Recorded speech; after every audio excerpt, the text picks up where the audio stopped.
most dangerous consequence of Donald Trump's trade war didn't happen when the tariffs were announced. It didn't happen when the headlines screamed retaliation, and it didn't even happen when factories closed. It's happening now, quietly, structurally, and almost completely outside public view.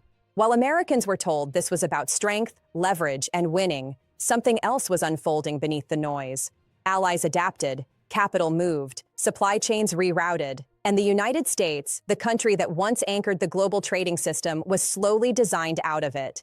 This is not about a single deal. This is not about Canada versus the United States. This is about how MAGA-style economic nationalism, driven by impulse rather than strategy, has begun dismantling American power at its foundation, without firing a shot, without a vote in Congress, and without most Americans realizing what's been lost. When Canada's Prime Minister described his country's deepened alignment with the European Union as historic, that wasn't diplomatic fluff. It was a signal that the transatlantic economy is being rewired, and the United States is no longer the default hub. Here's what actually happened. Trump's trade war was sold as a show of dominance. Tariffs would punish adversaries, force concessions, and bring manufacturing home. But trade is not theater. It's infrastructure. And when you destabilize infrastructure, rational actors don't fight you. They rout around you. Over the past several years, Canada executed a quiet strategic realignment with Europe, not a rupture with the US. No dramatic announcement, just methodical integration, regulatory alignment, long-term contracts, shared standards, and supply chain planning built for decades, not election cycles. As a result, hundreds of billions of dollars in trade flows that once passed through American systems are now moving elsewhere, not temporarily, permanently. This isn't speculation. Manufacturing costs inside the United States surged as tariff-driven disruptions rippled through steel, aluminum, machinery, and precision components. Estimates show American manufacturers absorbed well over $100 billion in added costs. Those costs weren't absorbed at the corporate level. They were passed down into wages, prices, and regional economies already under strain. Export-dependent industries saw cost increases in the double digits. Midwest manufacturing communities, already fragile, were hit hardest. Hundreds of thousands of jobs tied directly to export supply chains vanished or moved offshore. And for every factory job lost, the economic blast radius spread outward. Logistics, maintenance, services, amplifying the damage. This is how structural decline works. It doesn't arrive all at once. It compounds. At the same time, foreign direct investment into U.S. manufacturing slowed sharply. European firms that once built capacity inside the United States began directing long-term capital north, toward Canada, where regulatory alignment with Europe offered insulation from tariff volatility and political whiplash. The message from global capital was blunt. The United States had become unpredictable. That perception matters more than any single tariff rate, because long-term investment doesn't chase slogans. It chases stability.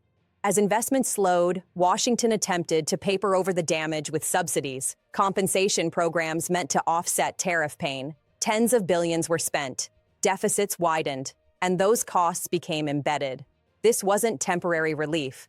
It was structural leakage. For American households, the trade war became a silent tax. Prices rose across vehicles, appliances, construction materials, and food inputs. Inflation driven by tariffs outpaced wage growth, especially for older workers least able to retrain. Protection had been promised, erosion was delivered. But even this misses the deeper story. Because the most destructive phase of a trade war isn't the announcement. It's what happens months and years later, when supply chains quietly move and never return. For decades, American ports, logistics hubs, financial institutions, and industrial corridors functioned as the backbone of transatlantic commerce. That system created leverage. It created resilience. It made the United States indispensable. That architecture is now being redesigned. Shipping data tells the story. Cargo volumes routed through Canadian Atlantic ports have surged at extraordinary rates, while U.S. East Coast throughput in high-value categories has stagnated or declined. These aren't low-margin goods. They are advanced machinery, aerospace components, energy equipment, and precision manufacturing, the arteries of modern industrial power. Multinational firms didn't make this shift out of ideology. They did it defensively. Inside corporate planning models, U.S. policy volatility stopped being treated as a temporary risk and started being classified classified as a permanent cost. That's the moment the damage becomes irreversible. Procurement mandates were rewritten, compliance frameworks redesigned, U.S. touchpoints minimized wherever possible. Canada, aligned with European standards and insulated from tariff shock, became the preferred gateway. The consequences are cascading. Logistics infrastructure inside the United States is hollowing out. Warehousing vacancies along export corridors are rising. Rail utilization tied to manufacturing exports has fallen sharply. Trucking firms dependent on port-adjacent flows are failing in waves, eroding local tax bases and employment stability. The financial system is feeling it too. Trade finance volumes linked to U.S. routed commerce have weakened. Banks report lower fee income from trade instruments. Insurance underwriters charge higher premiums on U.S.-linked shipments due to elevated retaliation and policy reversal risk. Even currency hedging activity is shifting toward Canada-EU corridors rather than U.S.-centered routes. Capital markets respond faster than politics ever does. European pension funds and sovereign investment vehicles are reallocating tens of billions into Canadian infrastructure, ports, rail, energy terminals, advanced manufacturing, explicitly designed to serve European markets without U.S. intermediation. These are not short-term bets. They are 20 to 40-year commitments. And here's where the MAGA trade war crosses from economic miscalculation into strategic self-harm. Because beneath the jobs, data, and price indices lies a loss far more consequential than revenue or employment. The United States is losing rule-making power. For decades, American economic strength wasn't just about market size. It was about setting standards, defining compliance, anchoring dispute resolution, shaping what normal looked like in global trade. That invisible authority allowed U.S. firms to dominate even when they weren't the cheapest. It allowed Washington to project power without coercion. That authority is eroding. As Canada integrates deeply with the European Union, regulatory gravity is shifting. Procurement rules, environmental standards, certification regimes, and dispute mechanisms are increasingly designed without American input. In advanced manufacturing, clean energy, and food security, Canada-EU frameworks are becoming default references. U.S. standards are optional and often avoided. This is a quiet devastation. Once firms adapt to a non-U.S. regulatory ecosystem, returning is costly and unnecessary. Compliance teams retrain, legal structures change, production processes lock in new norms. American exporters face a brutal choice: absorb the cost of dual compliance or exit markets altogether. Many, especially small and mid-sized firms already strained by the trade war, choose the latter. Canada understands this dynamic. By aligning with Europe, it positioned itself not as a follower, but as a system architect. Its rules are embedded into long-term contracts and financing frameworks. Influence flows not from confrontation, but from compatibility.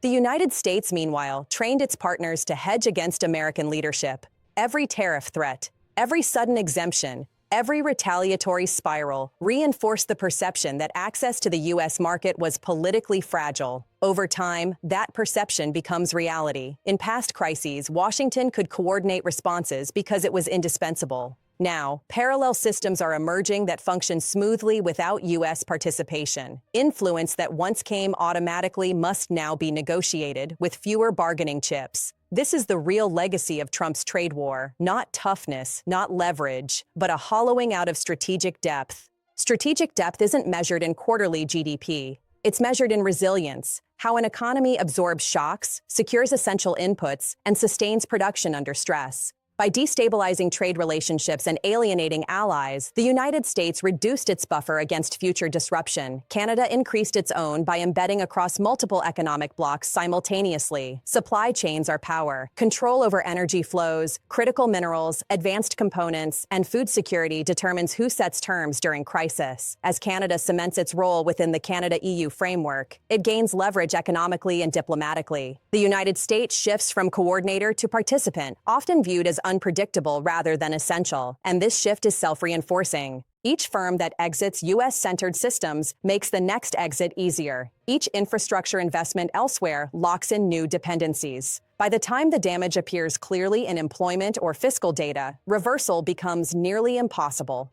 There is no headline number for lost rule-setting authority. No quarterly report captures diminished agenda control. But history is clear. Once rulemaking power fades, it is extraordinarily difficult to reclaim. Canada didn't need to challenge the United States directly. It simply needed to be reliable, while Washington wasn't. That contrast has now been institutionalized. The asymmetry is stark. Canada gains influence quietly through contracts, standards, and trust. The United States loses it noisily through disputes, reversals, and politicized policy.